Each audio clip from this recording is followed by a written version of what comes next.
Shalom warga kerajaan, di pagi ini firman Tuhan diambil dari Yesaya 66 ayat 1-2 berbunyi gentar kepada firman-Nya.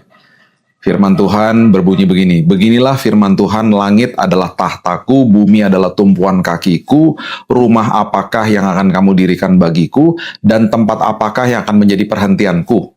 Bukankah tanganku yang membuat semuanya ini sehingga semuanya ini terjadi?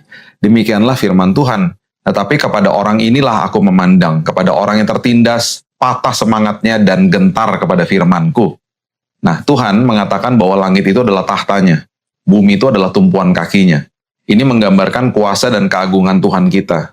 Kemudian Tuhan juga mengatakan bahwa Dia tidak tertarik pada bangunan buatan manusia di bumi. Keagungannya begitu besar sehingga memenuhi langit dan bumi. Tuhan sedang mencoba untuk menghilangkan objek kepercayaan utama warga Yerusalem, memperingatkan bahwa kepercayaan mereka bukan kepada bait suci dan pengorbanan keagamaan mereka, karena itu semuanya percuma jika tidak ada hubungan pribadi dengan Dia. Untuk sekedar mengerti betapa kecilnya kita di hadapan Tuhan, marilah kita melihat fakta sebuah elemen yang diciptakan Tuhan. Mari kita lihat sebuah korelasi ciptaan Tuhan dengan kemampuan manusia. Tuhan menciptakan cahaya yang memiliki kecepatan sekitar 300.000 km per detik. Jika dikaitkan dengan dunia aviasi misalnya, pesawat penumpang yang biasa kita tumpangi itu memiliki kecepatan sekitar 740 sampai 930 km per jam. Pesawat tercepat di dunia, yang adalah SR-71 Blackbird, pesawat tempur Amerika, itu memiliki kecepatan 3.500 km per jam. Yang melebihi kecepatan suara, bukan cahaya. Sampai kapanpun manusia tidak akan pernah bisa membuat pesawat secepat kecepatan cahaya. Yaitu apa? 300.000 km per detik, bukan per jam ya, per detik. Mengapa? Karena manusia memiliki keterbatasan.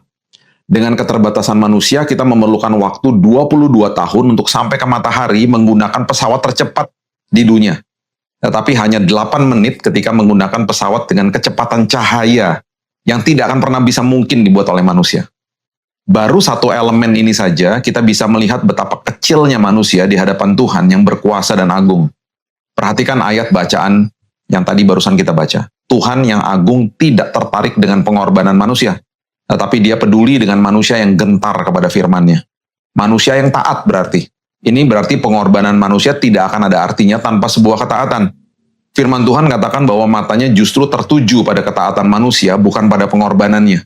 Percuma kita mengorbankan waktu, uang, bahkan tenaga kita untuk Tuhan ketika kita tidak disertai dengan ketaatan.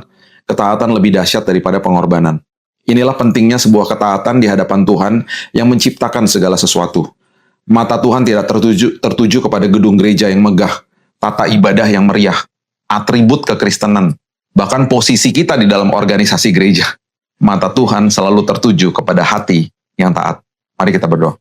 Terima kasih Bapa yang baik, kami mengucap syukur. Berterima kasih kami belajar kebenaran firman Tuhan hari ini menjadi bekal bagi hidup kami. Bahwa pengorbanan itu nggak ada artinya Tuhan tanpa ketaatan.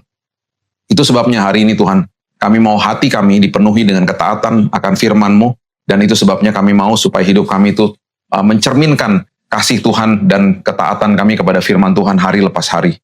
Dan kami sanggup memenuhi dan kami sanggup taat dengan kuasa Tuhan dan kekuatan Tuhan yang ada di dalam kami. Itu sebabnya hari ini kami serahkan hidup kami Tuhan. Kami betul-betul mau Tuhan supaya hidup kami di dalam kami yang hal-hal yang mungkin tidak terlihat oleh manusia. Justru kami taat. Ketika pintu tertutup, nggak ada yang lihat, kami justru taat di situ. Integritas kami dibangun di dalam kehidupan kami mengiring Tuhan. Terima kasih buat hari yang baru. Kami akan buka hari ini dan kami percaya kami akan terus hidup di dalam ketaatan akan firman-Mu. Karena firman Tuhan juga mengatakan firman itu menopang hidup kami. Hanya di dalam nama Tuhan Yesus kami akan buka hari yang baru. Kita sama-sama katakan. Amin. Have a blessed day. Tuhan Yesus memberkati. Sampai hari esok.